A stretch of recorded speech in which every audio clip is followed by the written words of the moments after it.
now that we've finished the cutting of the body, this is the door and my body here.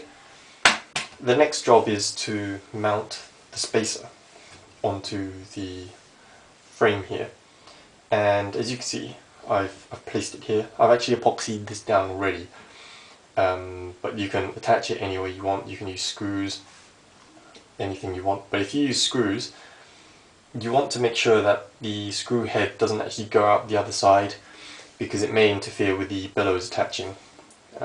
You'll be able to see quite easily. You just want to keep it clear where the bellows mount. Now, I've done quite a few things to this body since the last video, mainly cosmetics.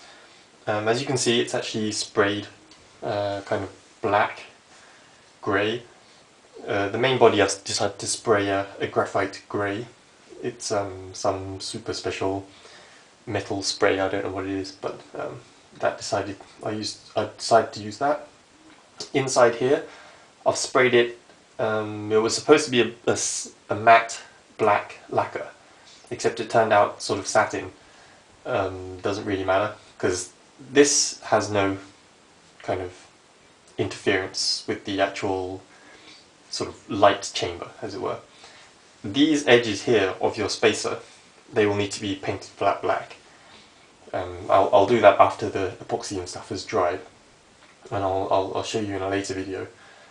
But so yes, I've painted it. That's the main kind of change. As you can see here, this is my filled door. Sanded it flush, and this is again painted the same way. Kind of messy in here because I didn't really want to clean it up. And this will mount onto here like so. And another thing I did was on this end, you'll remember that I said I ground some stuff off there, but there was the hinge for the inside door that was on here, and basically I just drilled the rivets out and pried that off, so that's out of the way now. And this is the results of this kind of end. I've just filled it up with epoxy here, sanded it down, and this is kind of flush and ready for some leather. And so they're the kind of things I've done. I've also mounted the rangefinder back on here. I've actually cleaned up all the optical elements, and cleaning it is quite simple, but it requires a little bit of effort. The mirror you remove, that's quite easy to clean. Just use alcohol or some sort of lens cleaning solution or whatever. Lightly wipe it, because it's probably quite delicate. This surface here, I'll remove this, easier to maneuver. This surface here is easy to clean as well, because you can access from both sides. Also the eyepiece surface.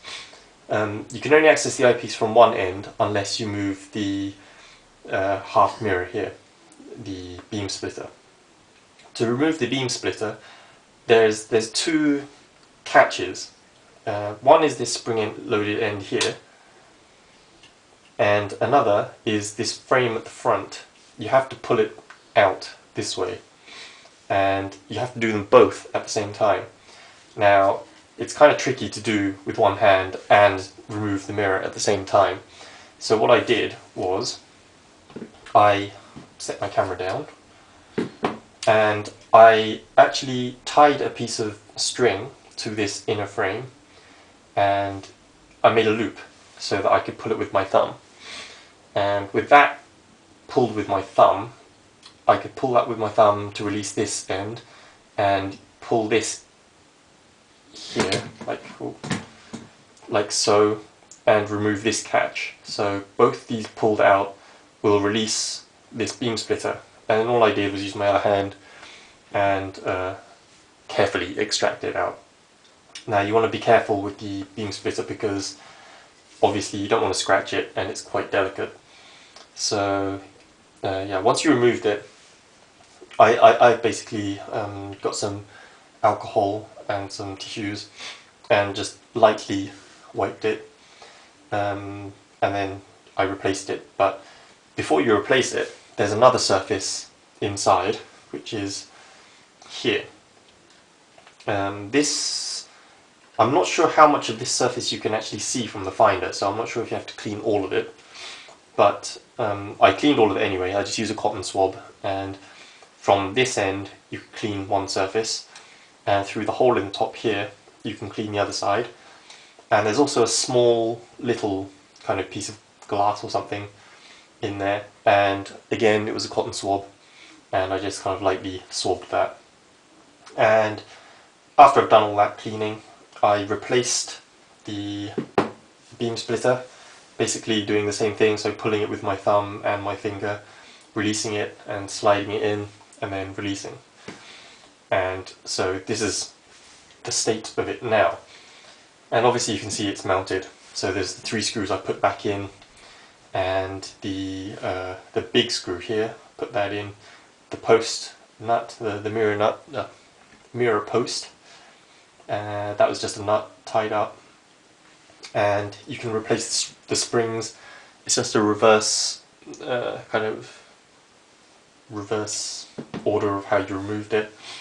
When you replace this, it's easier to open up the camera and rack it out all the way to the closest focus, and then the cam will be in the right place so that the spring doesn't have as much tension on it. So that's how you replace the finder and clean it.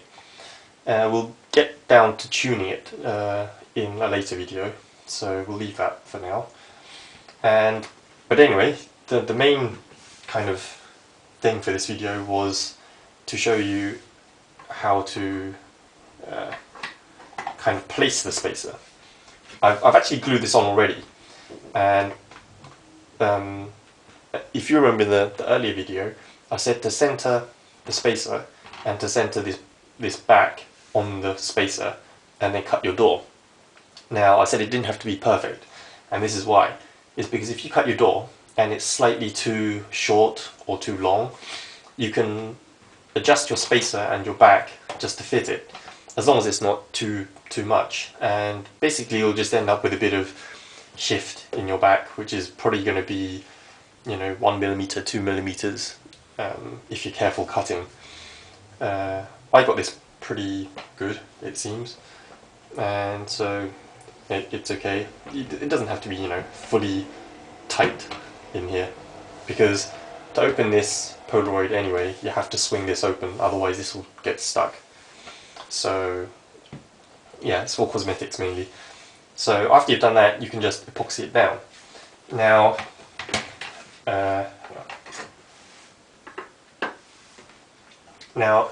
here there was one of the holders for the original Polaroid roll, and as you can see, I've covered it up with a piece of wood. Now this piece of wood is 5 millimeters thick, and I basically it fits perfectly in there, and you can see it sticks up a tiny bit, but I just beveled the edges down so it's nice and smooth, and it looks quite nice, I think. And so yeah, that's just filled in the space between my spacer and this hole. Now, so the last thing to take care of is this chunk here, and I'll get to that in a slightly later video. But so this is the status of it now. So glued spacer, filled up this hole, and waiting for it to cure.